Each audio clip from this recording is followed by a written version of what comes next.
You are tired. I did not mean the kind of tired that comes from a long day of physical labor.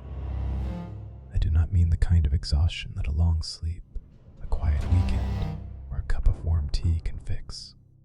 No, you are exhausted deep within your bones.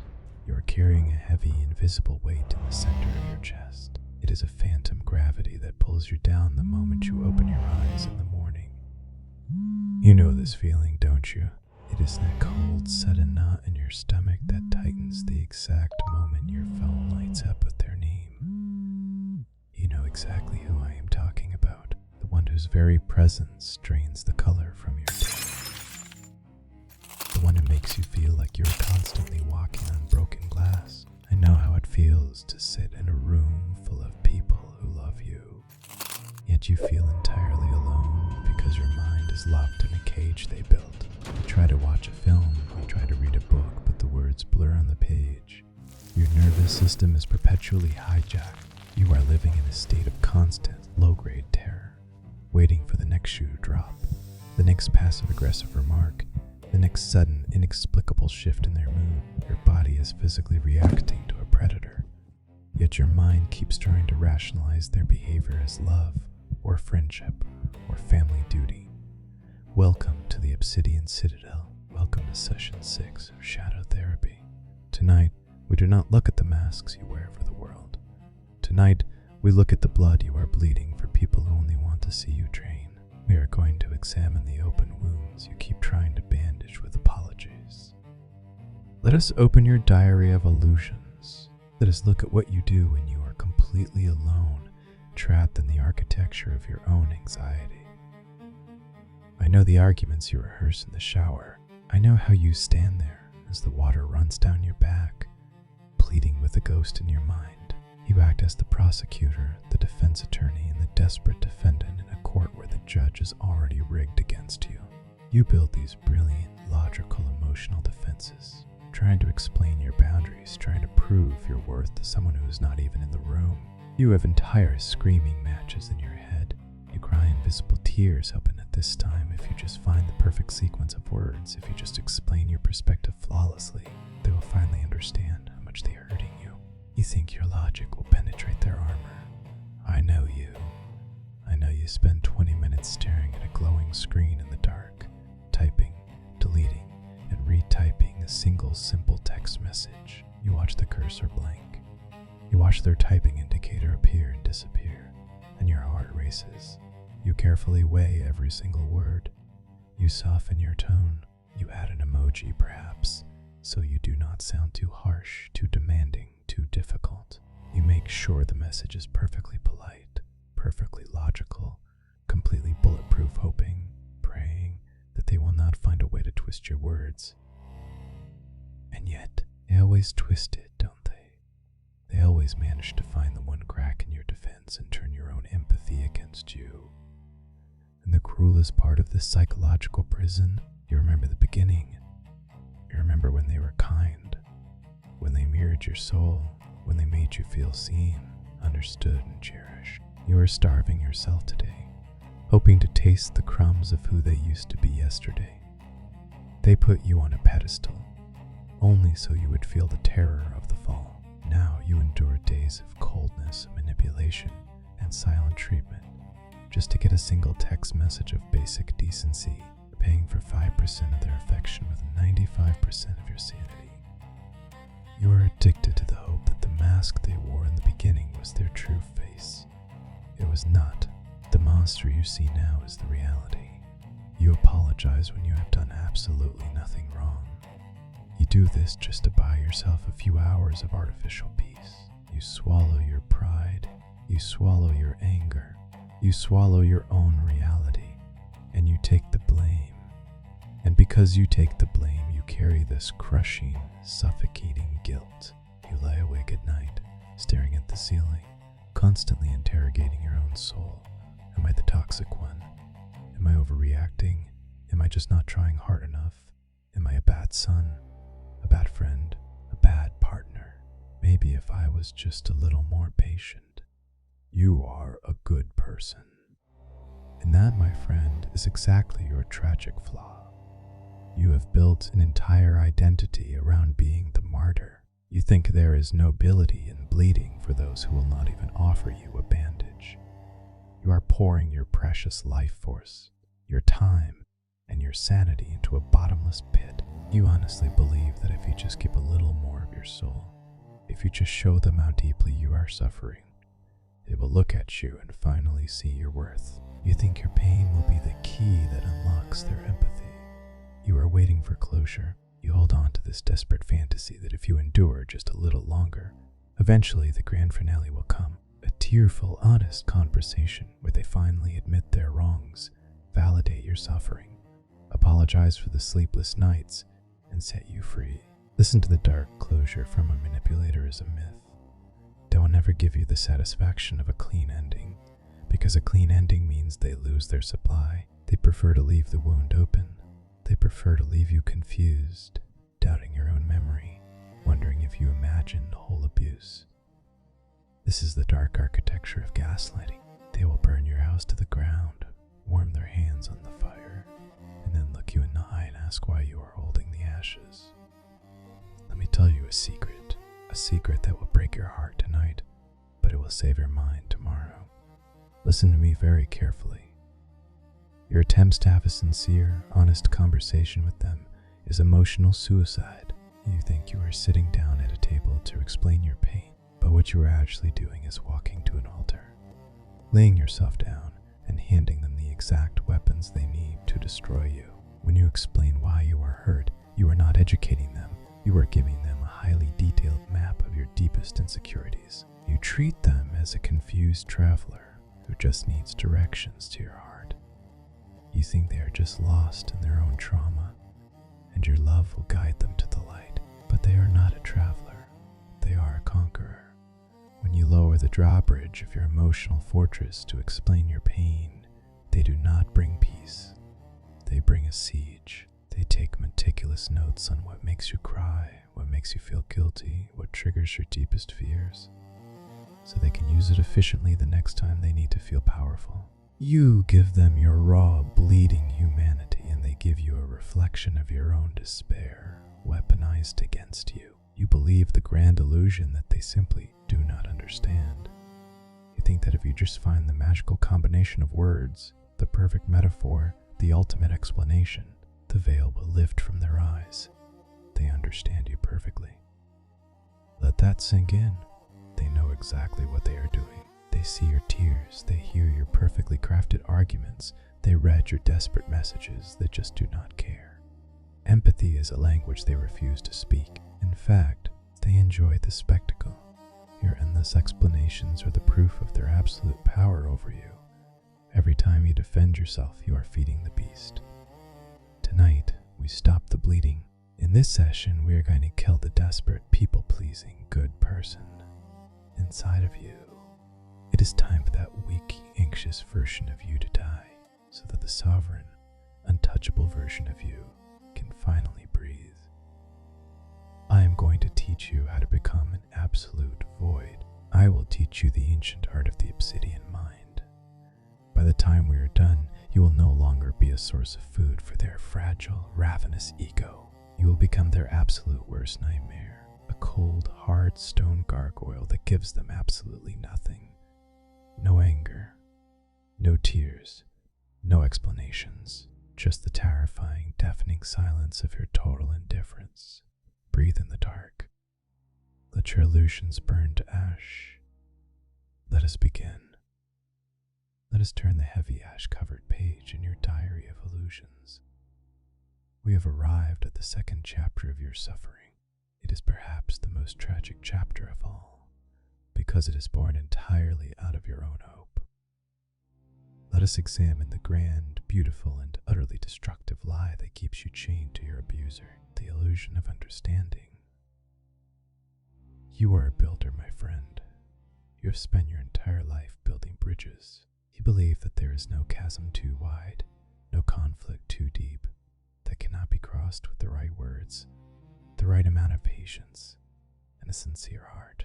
You operate under the fundamental assumption that all human beings share the same emotional core. You project your own empathy, your own conscience, and and your own desire for harmony onto a creature that possesses none of these things. You look at a predator and you see a wounded bird simply because you cannot comprehend the existence of a soul that enjoys the hunt more than the peace. Because you have a good heart, you suffer from the ultimate cognitive dissonance when they hurt you, when they cross a boundary, when they humiliate you or dismiss your feelings.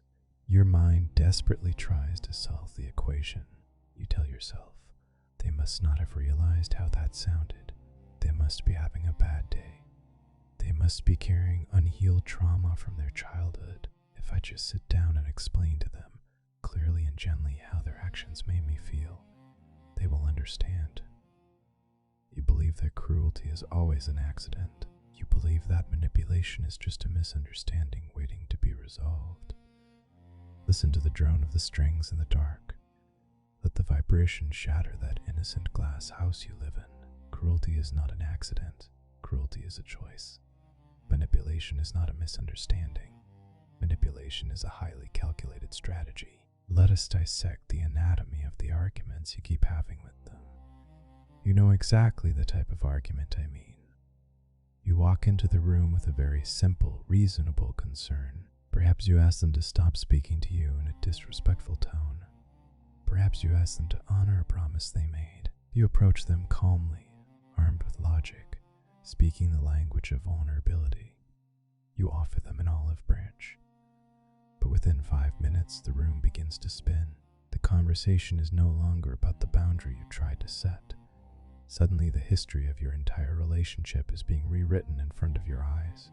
They deflect, they project, they bring up a mistake you made 3 years ago to justify the abuse they are inflicting on you today. They twist your words so masterfully that you suddenly find yourself defending your own sanity. This is the psychological warfare known as the word salad. It is a tornado of logical fallacies, half-truths, shifting blame, and aggressive victimhood designed to completely disorient you. You try to steer the ship back to the original point, but the storm is too violent. They will deny saying things they said mere seconds ago. They will claim you are remembering it wrong.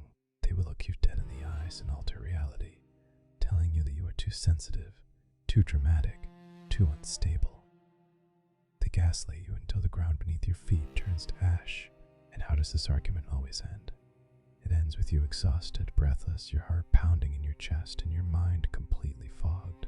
It ends with you apologizing for bringing it up in the first place. You came to them seeking an apology for their disrespect, and you leave the room begging for their forgiveness because you somehow ruined the mood. Do you see the architecture of this trap? You are trying to play chess with someone who is playing with fire. You are speaking the language of connection, while they are speaking the language of conquest. When you say, "This hurts me," you think you are sharing a vulnerability to build intimacy, but to them, "This hurts me" translates to, "This is working." Your tears are not a signal for them to stop. Your tears are their applause. They are standing on the stage of their own inflated ego, and your emotional breakdown is the standing ovation they crave. Narcissists, manipulators, and toxic individuals are emotionally bankrupt. They are black holes. They do not have a self-sustaining source of self-worth, so they must extract it from the environment. In the realm of psychology, this is called supply. You assume they only want your praise, your love, and your admiration. But that is a beginner's mistake. A black hole does not care what kind of matter it consumes, as long as it consumes. To a toxic person, your negative emotions are just as delicious, just as validating as your positive emotions. When you scream in frustration, when you cry, when you write them a 4-page letter explaining your broken heart, you are providing them with high-grade, premium emotional supply. You are proving to them that they have the power to alter your reality. They look at your trembling hands and think, "Look at how much I matter. Look at how much control I have over this person's nervous system. I am a god in their universe." You are bleeding on the floor, hoping they will bring a bandage, while they are holding a chalice, drinking your life force. You must accept the brutal, freezing truth of the Obsidian citadel. They do not misunderstand you. They understand that you have boundaries, and they step on them deliberately to test the structural integrity of your self-respect. If they step on your boundary and you respond with anger, followed by an apology and an explanation, they know the boundary is made of paper. They know they own you. You spend hours analyzing their behavior, reading articles, watching videos, trying to diagnose their childhood trauma. You become an amateur psychologist trying to find the missing puzzle piece that will finally fix them. You tell yourself that if you just love them hard enough, if you just absorb enough of their poison, your love will act as an antidote, and the wonderful person you met in the beginning will finally return permanently. But the person you met in the beginning was a phantom. It was a mirror reflecting your own desires back at you. When a predator hunts, they wear camouflage. The charming, attentive, deeply understanding person who hooked you was never real. You fell in love with the mask, and now you are spending your life trying to negotiate with the mask, while the monster beneath it slowly devours your identity. You keep inserting coins of empathy into a broken machine, hoping it will finally dispense love. But the machine is not broken. It is functioning exactly as it was designed to function, to take your currency and give you absolutely nothing in return.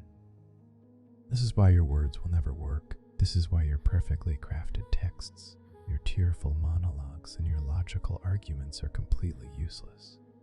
You cannot negotiate with a storm. You cannot explain empathy to a stone. You cannot love a predator into becoming a vegetarian.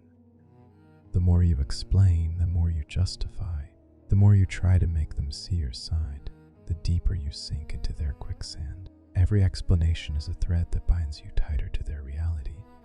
Every time you engage in the argument, you legitimize their right to question your sanity. You are feeding the ghost, and the ghost is getting heavier, suffocating the actual living person beneath it. To survive, you must abandon the hope of being understood by them. It is a terrifying realization. The death of hope is often more painful than the abuse itself. Letting go of the illusion that they will one day wake up, realize your worth, and validate your pain is akin to grieving a death. You must bury the phantom you have been trying to save. You must accept that you will never get the closure you deserve. You will never get the apology you are owed. You will remain the villain in their narrative, and you must learn to make peace with that. Because the moment you stop trying to make them understand, the moment you drop the rope in this endless, exhausting tug of war, you win. The battle ends when you realize there is no battle to fight, only a room to leave. But how do you leave the room when they are standing in the doorway? How do you protect your inner citadel when they live in your house or work in your office or share your bloodline? If words do not work, if explanations only fuel the fire, what weapon do you have left? You have the most terrifying weapon in the entire human arsenal. You have the weapon of absolute nothingness. You are going to stop playing their game. You are going to stop speaking their language.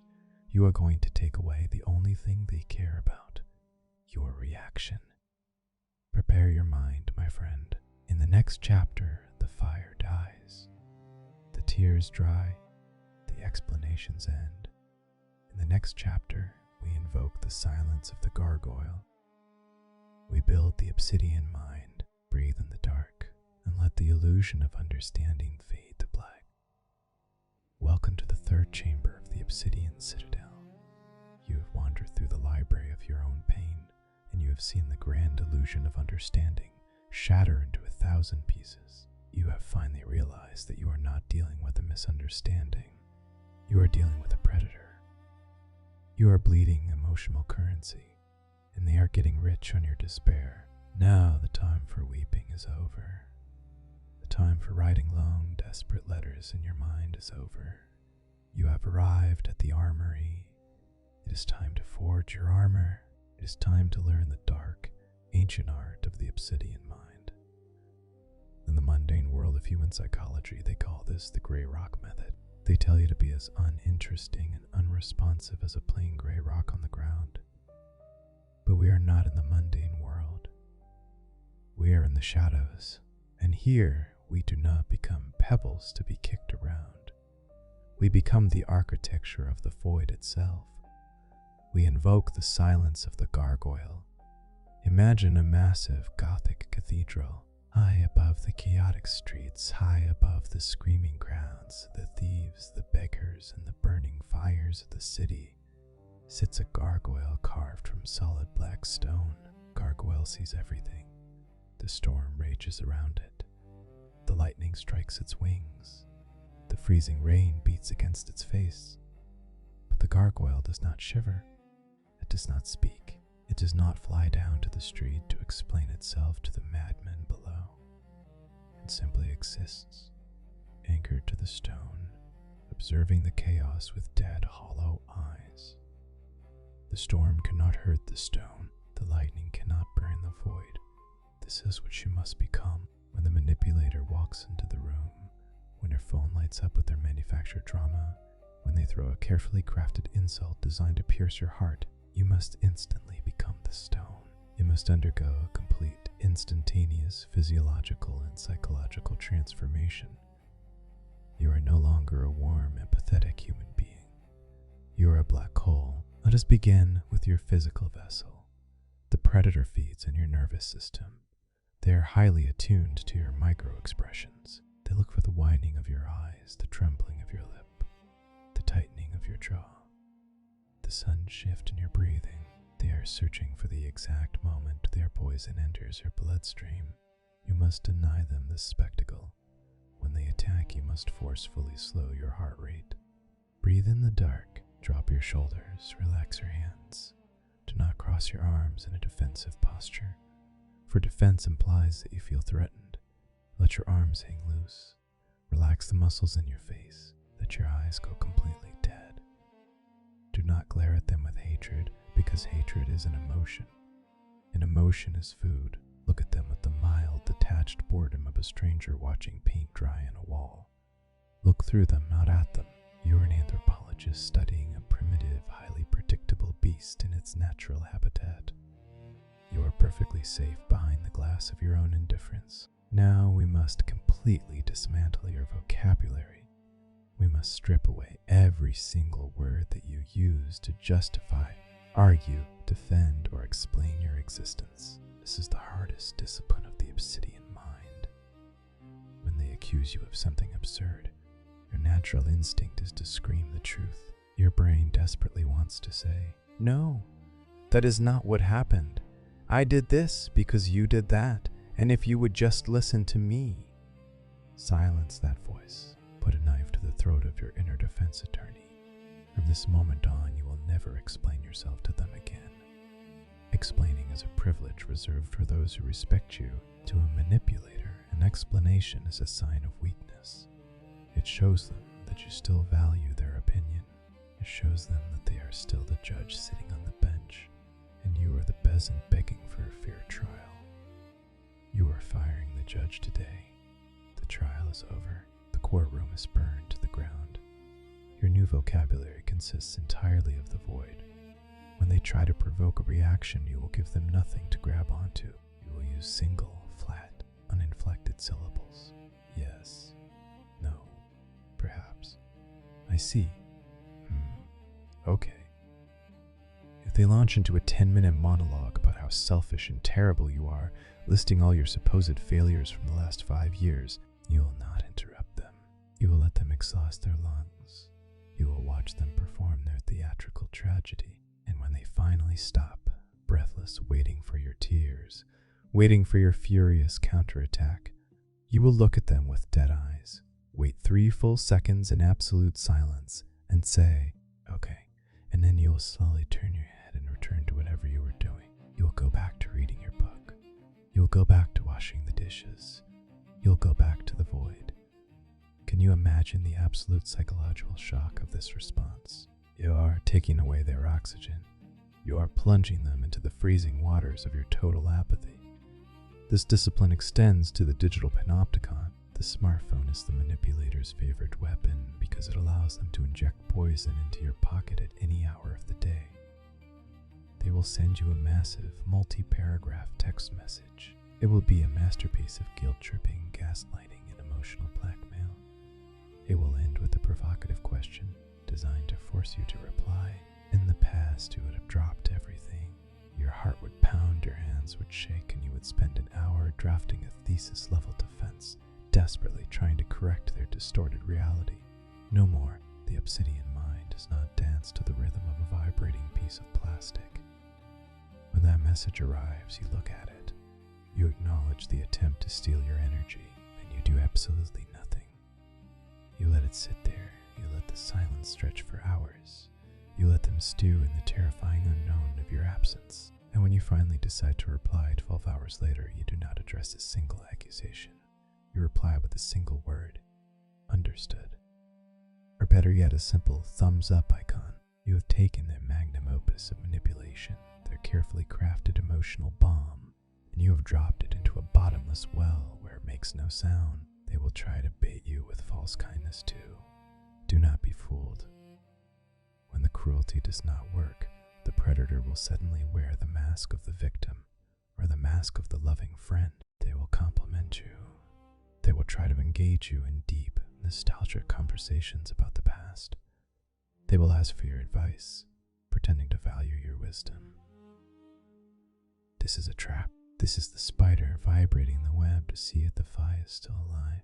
If you give them warmth, if you open your heart and share a personal detail, the jaws will snap shut, and the cycle of abuse will begin all over again. The gargoyle does not come down from the cathedral just because the sun comes out. You remain stone. You remain pleasant, polite, but utterly unreachable. I'm glad you are doing well, you say with a voice devoid of any inflection. And then you excuse yourself. You give them the surface, but you never give them the depths. You are a locked vault, and they have lost the combination forever. This is the ultimate shift in power. You are no longer trying to win the argument. You have realized that winning against the narcissist or a manipulator is impossible because they do not play by the rules of reality. The only way to win the game is to refuse to play. You become incredibly, painfully, unbearably boring to them. Toxic people are addicted to the chemical rush of drama. They need the high of making someone else lose control. When you become the Obsidian mind, you become a drug that has lost its potency. They try to take a hit of your energy and they feel nothing. You are a dry well. You are a barren wasteland for their ego. At first, this will feel deeply unnatural to you. You are a creature of warmth, and turning yourself into ice will feel like a betrayal of your own nature. You will feel a surge of guilt. You will think, am I being cruel? Am I being passive-aggressive? Am I becoming just as bad as them? Let me silence that guilt right now. Protecting your inner citadel is not cruelty. It is survival. You are not inflicting pain upon them. You are simply refusing to let them inflict pain upon you. You are taking back your sovereignty. You are recalling your energy from the wastelands of their ego and bringing it back home to your own soul. You are not responsible for managing their emotions. You are only responsible for guarding your own peace. But be warned, my friend. The silence of the gargoyle is a powerful weapon, and when you wield it, the world will shake. The predator expects you to bleed. When you suddenly stop bleeding, they do not simply walk away peacefully. When a parasite realizes the host is cutting off the blood supply, the parasite panics. They will realize that their old tricks, their old buttons, and their old spells no longer work on you. And this realization will drive them into a state of absolute, chaotic frenzy. The storm is going to get much worse before it clears. They are going to throw everything they have at your stone walls. Prepare yourself for the earthquake. The void has been established, the supply has been cut, and the predator is about to starve. Welcome to the panic. Let us step out onto the high balcony of the Obsidian Citadel. Down below, the storm is raging, but up here, the air is perfectly still. You have successfully forged your armor. You have become the stone gargoyle. You have mastered the terrifying discipline of giving them absolutely nothing. Now it is time for the reward. It is time to look down from the balcony and observe the chaos you have created. We are going to dissect the mind of the predator when the prey suddenly stops running. we are going to explore the beautiful, desperate, and deeply pathetic anatomy of their panic. For your entire life, you've been the one carrying the anxiety. You were the one whose heart raced, whose hands trembled, whose mind spun out of control trying to fix an unfixable situation. Tonight, through the dark alchemy of your silence, that anxiety is transferred. The heavy, suffocating panic no longer belongs to you. It belongs to them. You must understand the fundamental architecture of a toxic mind. Narcissists, manipulators, and emotional vampires do not possess a stable internal core of self-worth. They are fundamentally empty. They have constructed a magnificent, towering, false self-aggrand illusion of superiority, intelligence, and absolute control. But this false self is incredibly fragile. It is a balloon that constantly leaks air. To keep it inflated, they need a continuous, uninterrupted supply of external validation. They need to see their own power reflected in the eyes of others. When they make you cry, when they make you scream, when they force you to write a 3-page essay defending your character, they are looking into a mirror. Your emotional destruction is the reflection that tells them, I am powerful, I exist, I matter. You have been their mirror for a very long time, but what happens when the mirror suddenly turns black? What happens when the predator casts their favorite, most reliable spell, and it simply fizzles out into the void? Imagine the exact moment it happens. Picture them walking into the room armed with a carefully crafted insult. Perhaps they bring up a past mistake you made, or they belittle something you are passionate about, or they launch a passive-aggressive remark designed to strike at your deepest insecurity. They throw the spear, expecting to hear the familiar, satisfying sound of you screaming in pain. They wait for you to start defending yourself. They wait for the tears, but instead the spear hits solid, impenetrable stone and clatters harmlessly to the floor. You do not flinch. You do not argue. You simply look at them with dead, hollow eyes, wait 3 agonizing seconds, and say, okay. And then you turn your back. In that precise fraction of a second, a catastrophic short circuit occurs in their brain. The silence in the room becomes deafening to them. It is a profound psychological shock. At first, they cannot process the data. Their ego simply cannot compute the fact that you have become immune to their poison. They will think you simply did not hear them correctly, or perhaps you are playing a temporary game of hard to get. So they try again. They swing a heavier hammer. They escalate the insult. They say something even crueler, digging into the most sensitive wounds you previously exposed to them. They are aggressively pushing the buttons on the control panel of your nervous system, but the machine is completely unplugged. You offer them another flat, uninflected syllable. I see. This is the moment the true panic sets in. In the realm of psychology, this is known as a narcissistic injury. It is not just a bruised ego.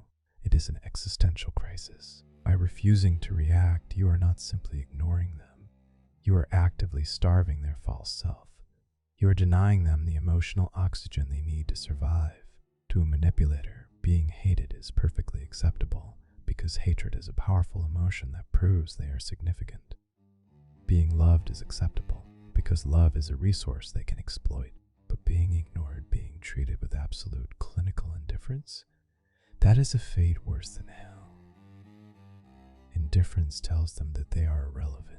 It tells them that they have zero impact on your universe. By becoming a void, you are forcing them to look at their own emptiness, and there is nothing in this world a toxic person is more terrified of than their own reflection in a dark mirror.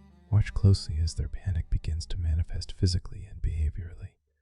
They will lose their terrifying composure. The cool, calculated puppet master will suddenly transform into a chaotic, desperate child throwing a tantrum. They will begin to contradict themselves within the same sentence. They will demand to know why you are acting so weird, so cold, so cruel.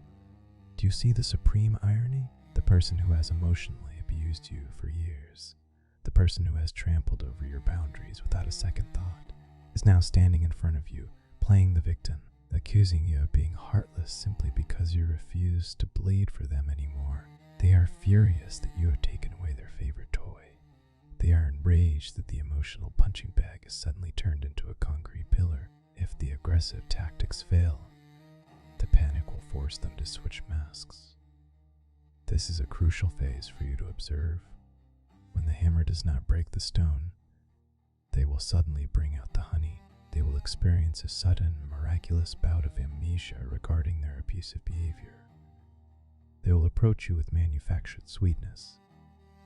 They will buy you a gift. They will send you a long, nostalgic text message about the good old days, reminding you of how strong your bond used to be. They might even offer a half-hearted, generalized apology, not taking real accountability, of course, but just enough to test the waters.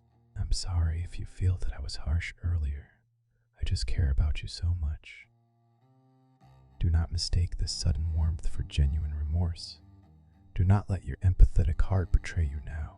This is not love. This is a desperate addict trying to sweet-talk the pharmacist into handing over the drugs. They are not apologizing because they feel guilt. They are apologizing because they are starving, and they need to pry the vault open just enough to get a hit of your energy. They are hoping that your good person programming will kick in, that you will feel guilty for being so cold, and that you will drop your obsidian mind to comfort them. If you do, the jaws will snap shut instantly, and the punishment for your temporary rebellion will be severe.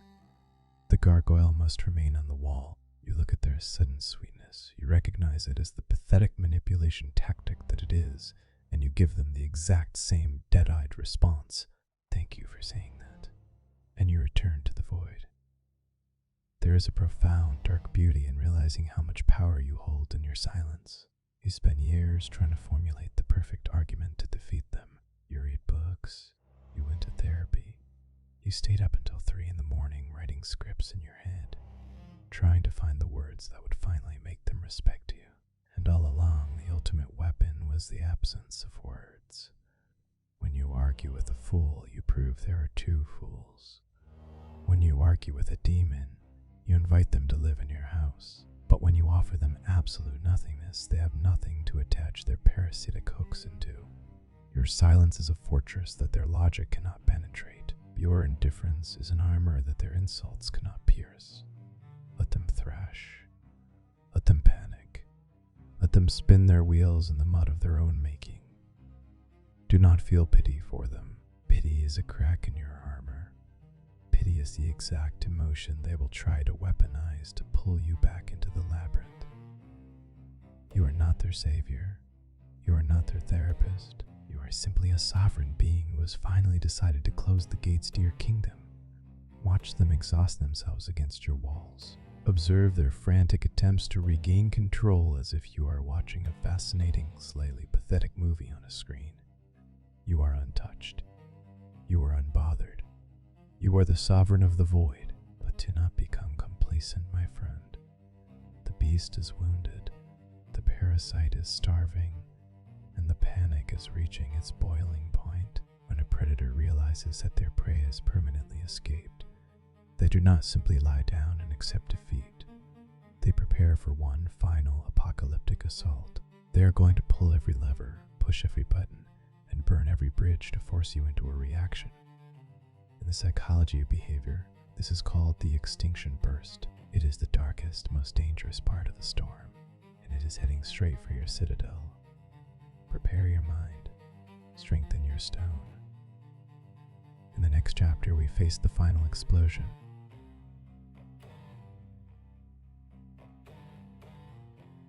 Welcome to the 5th chamber of our dark cathedral. You have stood on the balcony, you have watched the predator panic, you have seen the mirror shatter, but you must not mistake their initial shock for your final victory. We are now entering the most dangerous phase of your liberation. We are entering the tempest, in the clinical, sterile language of behavioral psychology. This phenomenon is known as the extinction burst. But here, in the Obsidian Citadel, we call it the dying breath of the dragon. You must understand a fundamental law of nature. When a parasite realizes that the host is permanently cutting off the blood supply, the parasite does not simply detach and walk away peacefully. It digs its claws in deeper. It thrashes. It bites. It unleashes every ounce of venom it possesses in one final apocalyptic attempt to force the host into submission.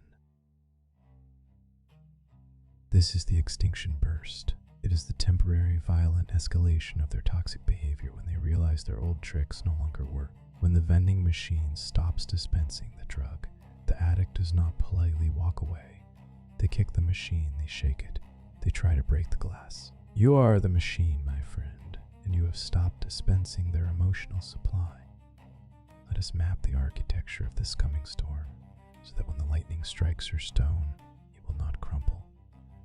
The first phase of the extinction burst is the amplification of the familiar. They will take the exact same buttons they used to push, but they will mash them with frantic, terrifying intensity. If they used to send you one passive-aggressive text message to ruin your day, they will now send you 50. If they used to give you the silent treatment for a day, they will escalate it, hoping you will break first and come crawling back to apologize for a crime you did not commit. They are testing the structural integrity of your newly forged Obsidian mind. They are thinking, perhaps they are just having a bad day. Perhaps if I push a little harder, if I yell a little louder, if I make the guilt trip just a little more agonizing, the stone will crack and the bleeding, empathetic human underneath will finally re-emerge. You must expect this. Do not be surprised when the volume of their madness suddenly turns up to the maximum. It is not a sign that you're failing. It is the absolute, undeniable proof that the Grey Rock method is working. Your silence is starving them, and the louder they scream, the emptier their stomach is. But when the direct assault fails, when they shatter their fists against your gargoyle silence, the predator will change their strategy. This brings us to the second, much darker phase of the extinction burst, the campaign of psychological sabotage. If a narcissist or a manipulator realizes that they can no longer control you, they will immediately pivot to the next best thing. They will try to control how other people see you. They will initiate the smear campaign. You must prepare your heart for this betrayal, because it is the most painful part of the process. They will go to your mutual friends, your family members, your colleagues, and they will spin a masterful, tragic narrative. In this new mythology, they are the bleeding, innocent martyr, and you are the cold, heartless, abusive monster who abandoned them without reason. They will weaponize their tears. They will twist every private conversation you ever had. They will take your moments of vulnerability and use them to paint you as unstable, cruel, and toxic. And the hardest truth you will ever have to swallow is this. Some people will believe them. These people, the ones who listen to the manipulator and come to you demanding explanations, are known as the flying monkeys. They are the unwitting agents of the predator's will. They will text you, call you, and corner you, saying things like, "How can you do this to them? They are cryingly love you. You need to be the bigger person and apologize. You are acting so strangely lately." This is the ultimate test of your sovereignty. Your inner good person will scream in agony. Your instinct will be to defend your reputation, to gather the evidence, to show everyone the screenshots, to explain the years of subtle abuse you endured. You will want to prove to the world that you are not the villain. Do not do it. Put a chain around the neck of your pride. If you engage with the flying monkeys, if you try to defend your character to people who have already chosen to believe the predator's lies, you are stepping right back into the labyrinth. You are giving the manipulator exactly what they want. Chaos, drama, and your precious energy, even if it is delivered through a third party. Let the smear campaign burn. Let them paint you as the villain. A true sovereign of the Obsidian Citadel does not concern themselves with the whispers of peasants who worship false gods. If a friend, a family member, or a colleague is so easily swayed by the manipulator's lies that they do not even bother to ask for your truth, then they were never truly your ally. They were simply an audience member in the manipulator's theater. Losing them is not a tragedy. It is a purification. It is the fire clearing the dead wood from the forest of your life. Let the trash take itself out. You do not owe anyone an explanation for your boundaries. When the flying monkeys come to you with their guilt trips, you give them the exact same dead-eyed indifference you gave the predator. You say, I appreciate your concern, but that relationship is no longer healthy for me, and I will not be discussing it further. And then you return to the void. You let them think whatever they want to think. Your reputation is none of your business. Your peace is your only business. When the smear campaign fails to break your spirit, the manipulator will launch their final, most desperate weapon. The manufactured crisis, the pity play, the grand tragedy, because they cannot reach you through anger, and they cannot reach you through social pressure. They will try to reach you through the one weakness they know you still possess. Your empathy. Suddenly, a terrible disaster will strike their life.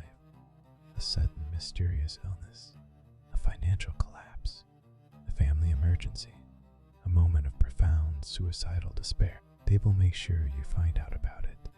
They will send a desperate message in the middle of the night. I know we aren't talking, but I have no one else. I am in the hospital. I am in danger. I need you. Please, just this once. This is the darkest magic they possess. They are playing the ultimate victim card, betting their entire empire on the fact that your conscience will not allow you to ignore a human being in pain. Listen to the low drone of the strings in the dark. Let the vibration harden the stone in your chest. This is a trap. Even if the crisis is real, and quite often, it is entirely fabricated or wildly exaggerated, it is not your responsibility. You are not the only person on this planet who can save them. They have other friends, they have emergency services, they have the consequences of their own actions to keep them company. If you break your silence to rescue them, you are teaching them a very dangerous lesson. You are teaching them that your boundaries are an illusion, and that all they have to do to get your attention is to manufacture a catastrophe. If you rush to their bedside, the cycle begins again. They will feed on your empathy. They will drain your energy to heal their manufactured wounds. And the moment they are strong enough, they will sink their teeth right back into your neck. The gargoyle does not come down from the cathedral to put out the fire in the streets below. You must let it burn.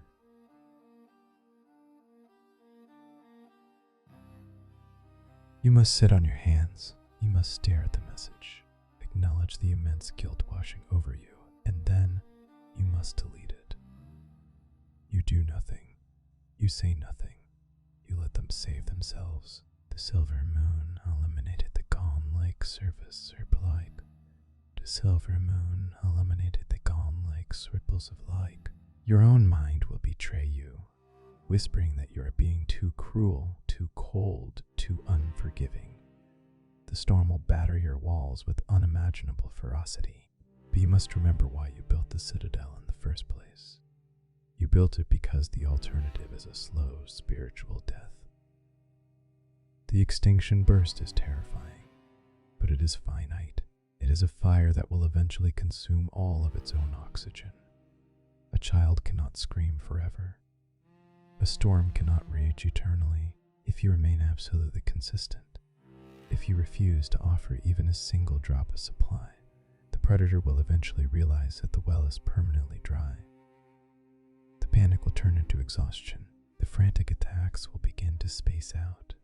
The texts will become less frequent. The flying monkeys will get bored and fly away. The smear campaign will become old news, and then one day you will wake up and you will notice something profound. You will notice the absence of the heavy invisible weight in the center of your chest. You will look at your phone, and their name will not be there. The air around you will feel lighter. The constant low-grade terror will be gone. You will have weathered the apocalypse of their ego, and you will still be standing. You will have survived the extinction burst. But surviving is only the beginning. Now that the noise has faded, you are left with the silence. You are left with the ruins of the relationships that did not survive the fire. You are left with a reputation that has been tarnished by their lies. And you are left with a terrifying, exhilarating question.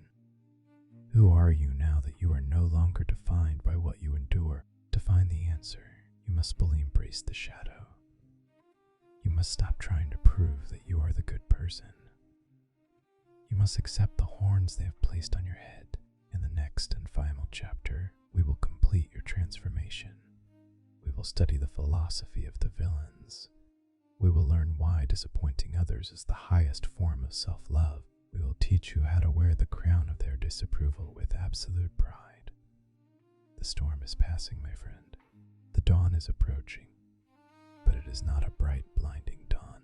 It is a dark, quiet, sovereign dawn. Breathe in the silence. Prepare to meet the monster they think you are. Prepare to love the villain you must become. Welcome to the final chamber of the Obsidian Citadel. The heavy iron doors have closed behind you. The storm outside is finally broken. The extinction burst has burned itself out into a pathetic, smoldering pile of ash. The flying monkeys have returned to their masters. Exhausted and empty-handed, the frantic text messages have stopped. The sudden, manufactured crises have faded into the silence. You are standing in the ruins of their expectations, and for the first time in your life, you are breathing your own air. But as you stand here in the quiet dark, I know you are still carrying one last burden.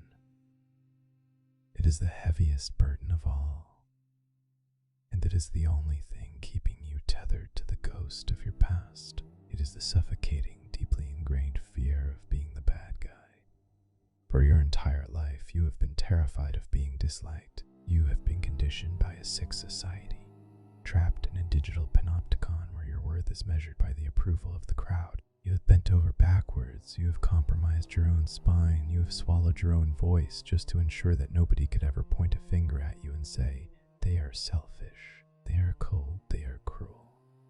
You have desperately clung to the identity of the good person, the martyr, the savior. You wanted to be the hero in everyone else's story, even if it meant becoming the casualty in your own.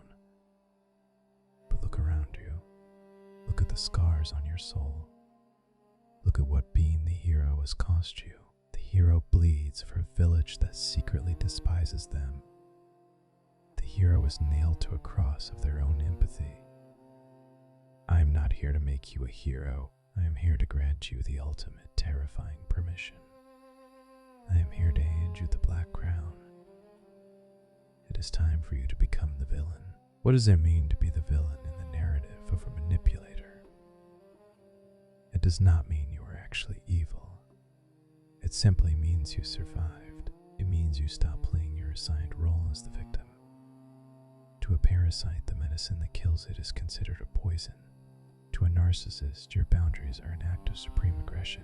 When you stop giving them the emotional supply they demand, when you invoke the silence of the gargoyle, you are committing treason against their ego. They will rewrite the entire history of your relationship. They will tell everyone who will listen that you are a heartless, abusive, ungrateful monster who abandoned them in their time of need. They will paint you in the darkest colors imaginable, and your ultimate liberation begins in the exact moment you hear these lies.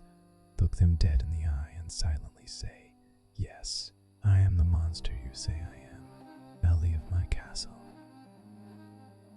There is a profound, intoxicating freedom in disappointing toxic people. For years you carried the impossible weight of their emotional regulation. You walked on eggshells to keep them happy. You sacrificed your own joy to prevent their tantrums. But the moment you accept the horns they have placed on your head, the weight vanishes. Let them hate you. Let them despise you. Let them gather in their little circles and whisper about how cold you have become. The whispers of the mad have no volume in the Obsidian Citadel. Marcus Aurelius, the great Stoic emperor, wrote to himself in the quiet of his tent, "It never ceases to amaze me. We all love ourselves more than other people, but care more about their opinion than our own." You must build an impenetrable fortress inside your own mind. You must realize that your reputation in the minds of sick people is completely irrelevant to your reality. You do not exist to be understood by those who are committed to misunderstanding you. When you embrace the role of the villain, you take back your power. When they accuse you of being selfish because you refuse to sacrifice your weekend to solve their manufactured crisis, you do not argue. You internally agree, yes, you are fiercely, fiercely selfish with your peace.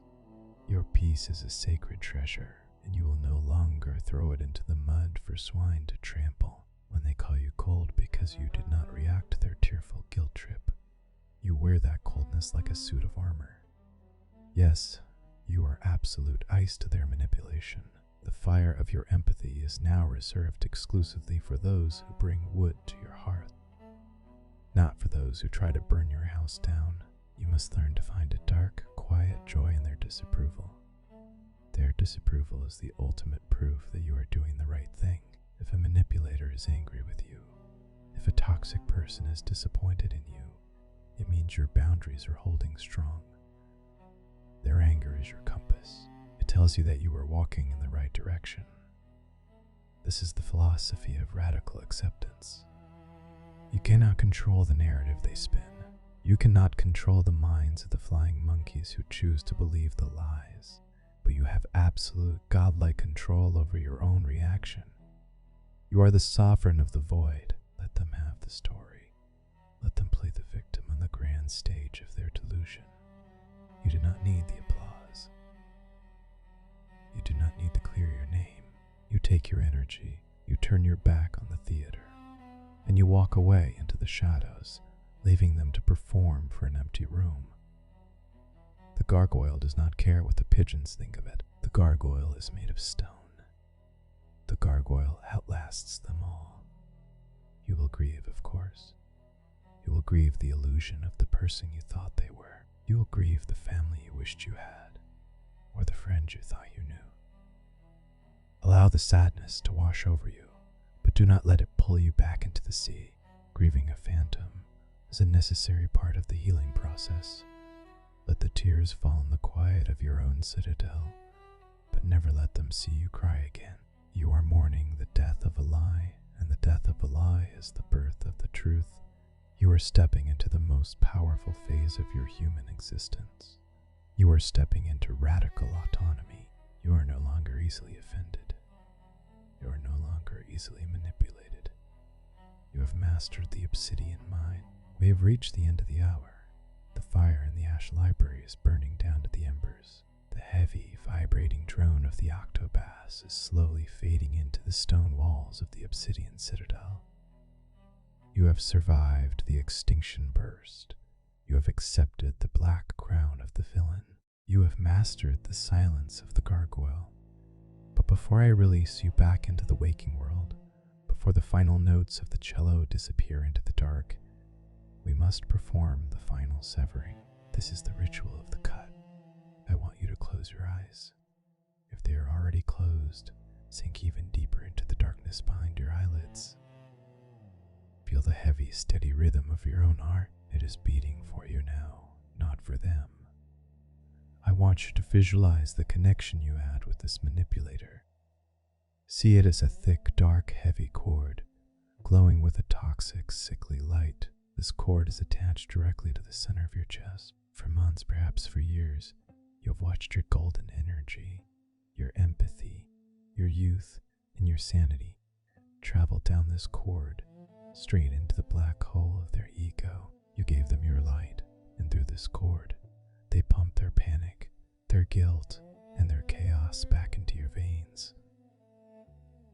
You are still carrying the phantom pain of this connection. Even though you have stopped speaking to them, your nervous system still expects the pull. Tonight, we sever it completely. In your mind, I want you to raise a blade made of pure, black obsidian. The blade is cold, heavy, and infinitely sharp. It is forged from every tear you shed in secret. It is forged from every apology you gave when you were entirely innocent. It is forged from your ultimate, uncompromising self-respect. Take a deep, slow breath in. Hold the air in the center of your chest. And now, as you exhale, bring the blade down. Cut the cord. Peel the absolute, terrifying, beautiful snap of the tether. Watch the severed cord fall away into the abyss. Watch the toxic light extinguish forever. The connection is dead. You are untethered. You are sovereign. You are free. Notice the sudden lightness in your physical body. Notice how the phantom weight has vanished from your shoulders. The architecture of their anxiety no longer lives in your house. The storm is raging outside, but your citadel is permanently sealed in stone. As we prepare to part ways, I offer you this final truth. The greatest lie society ever told you is that an invisible life is a wasted life. They demanded that you build a brand, a persona, a perfectly curated ghost for the digital panopticon. But true power, true sovereignty, lies in your ability to be absolutely nobody to the people who do not deserve your somebody. There is a magnificent, untouchable freedom in being a void. You do not owe the world an explanation for your peace. You do not owe the predator a window into your soul. You have the right to disappear from their narrative forever. Now I ask you to leave your offerings at the gates of the citadel. The shadows thrive on shared truth. Do not carry the ashes of your past alone. Descend into the comments below. Write the name of the illusion you killed tonight. Tell the void about the boundary you forged in stone. Tell us about the manipulator you left behind.